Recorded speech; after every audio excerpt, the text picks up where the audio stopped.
know this is pretty late, all things considered, but come on, I'm not gonna not break down the Episode 9 trailer. And technically, Molly and I already did with Jermaine Lucier and Lindsay Romaine on the freaking Star Wars show stage at Celebration, which was one of the most surreal experiences of my life. And we also did a nice long discussion at Celebration that you can watch, but enough with the excuses, let's get to trailer details, and you can expect the same from Fallen Order, The Clone Wars, and The Mandalorian in the coming days.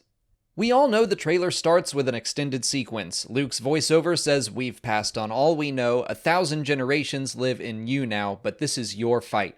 I think it's interesting that he says "we" in that. I've been lobbying hard for all our old Force Ghost friends to return, so fingers crossed "we" includes Luke, Yoda, Obi-Wan, Anakin, and maybe even Qui-Gon.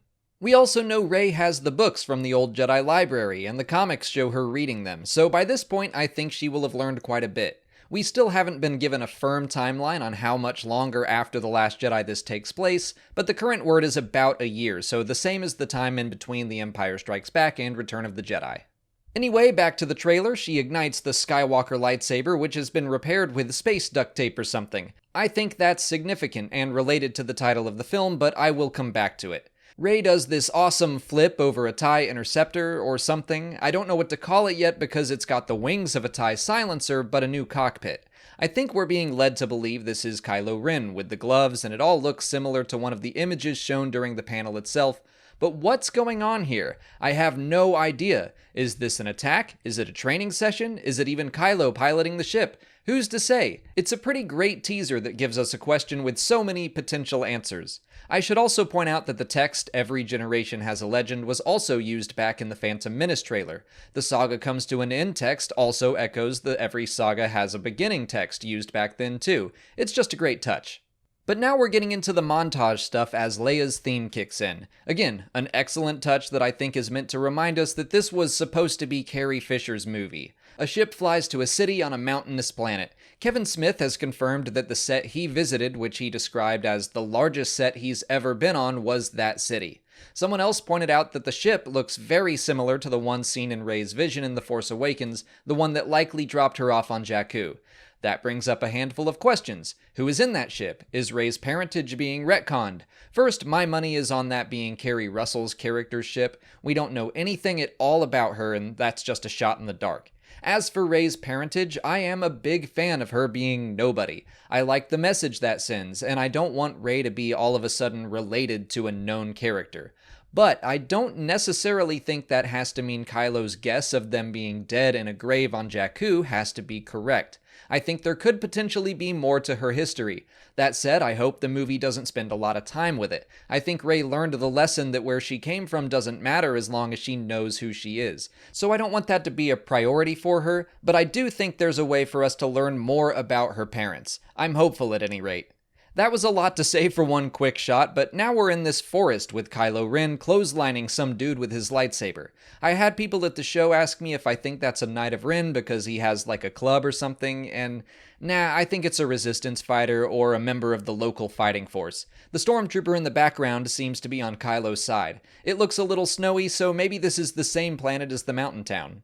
Next up is Kylo's helmet being repaired. The most notable thing here is that they are not his hands doing the work. I mean, I wouldn't want to figure that puzzle out either, so I guess he outsourced it. The helmet is kind of like Rey's parents to me in that I really liked that he destroyed it in The Last Jedi. He was stepping out of Vader's shadow and becoming more than just a wannabe. But again, I think that there can easily be a compelling reason for him to wear it again. I'm trying to say that just because Episode 9 might change the way we look at some of the things in The Last Jedi, that doesn't necessarily mean the lessons the characters learned will be any less important. Also, it's interesting he didn't rebuild the helmet right away, so maybe there's a reason he's chosen to have it rebuilt at this point in time. Moving on, we've got Finn and Poe, probably in the same desert-looking planet Rey was on in the beginning. It's interesting that Finn is now carrying Rey's staff, but I honestly don't know what else to say about this shot, so I'll throw a picture they put out during the panel of some tribal-looking creatures. Again, I don't know who or what they are, so there's nothing else to say, but I guess that gives us a little more context on this planet. Here we have BB-8 and his new buddy Dio. I'll admit, I'm not a huge fan of the new droid. I think it's awesome that he's a practical, working droid again, but he doesn't excite me the way BB-8 did back when the Force Awakens teaser came out.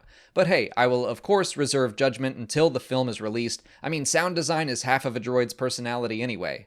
Lando sitting in the cockpit of the Falcon again was thrilling.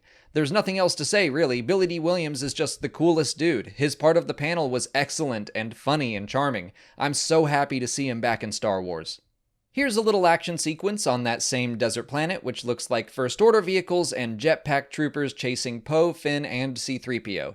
Similar to Lando, I'm pretty excited to see 3PO back in the thick of it. He hasn't had much to do at all in The Force Awakens or The Last Jedi, and I have a feeling some of his most memorable moments are yet to come. Anthony Daniels also said 9 was the most fun he had filming.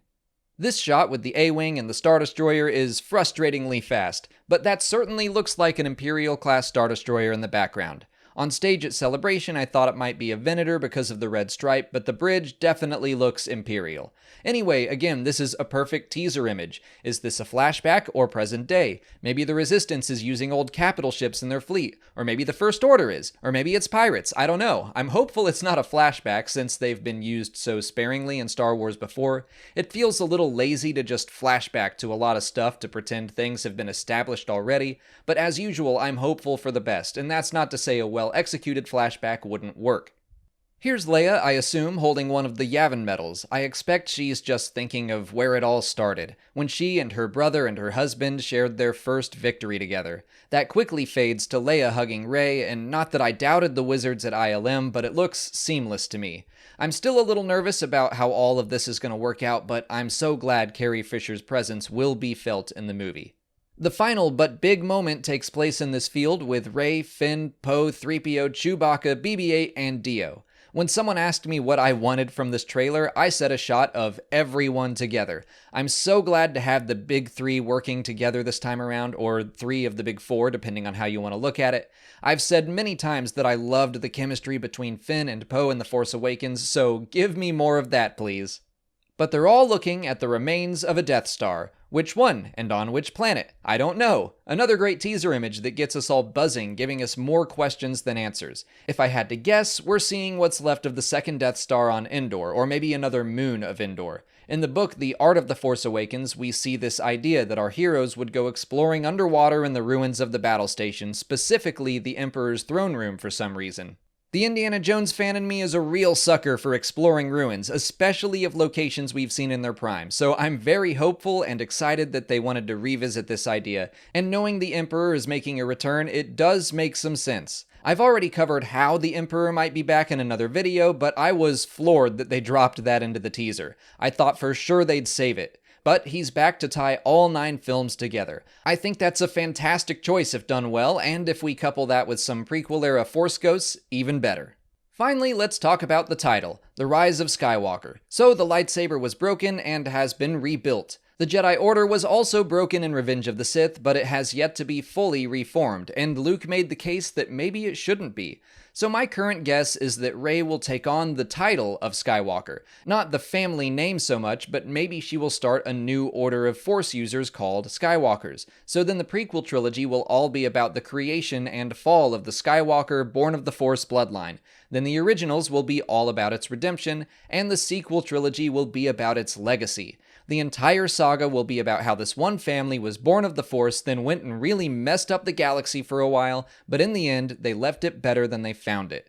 Using the name as a new group of Force users is also just a great way to keep the presence of the Skywalker line in future stories. We could jump thousands of years into the future to see that, hey, the Skywalker Order is still running around. I love the title and what it could potentially mean. Wow, so that was a lot to say for just 2 minutes of footage, but then again, I have been thinking about this for over a week. But guess what? We're not done. There are some extra images during the panel that I want to talk about. We got to meet Naomi Ackie's character, Janna, who joked that she's the Jedi daughter of Lando. I doubt that's true. We got proof that Snap Wexley lives. You'd know that if you read the Poe Dameron comics, but still, I think it's great to see him back. I liked Scythe Renali, but I think Snap would have been a nice replacement in the film so he could be like this trilogy's Wedge. The alien next to him, I think they said was named Claude. We got to see Rose's new look in what appears to be a rebel base. There were a few shots on a forest planet that JJ said were from near the start of the film. Maybe it's Endor if we're revisiting the second Death Star.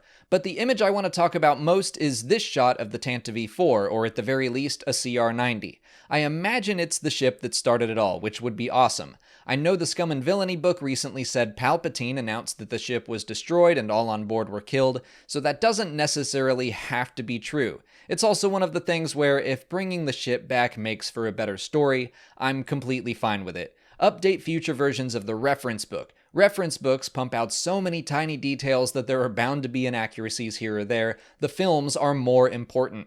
With that, I'll bring this breakdown to a close. Let me know what you thought of the trailer in the comments. You can watch our initial discussion in the cards, and I'll also link to our live breakdown on the Star Wars show stage in the description. If you haven't already, please like this video, subscribe to the channel, follow us on Twitter, Instagram, and Facebook, and consider checking out our Patreon page.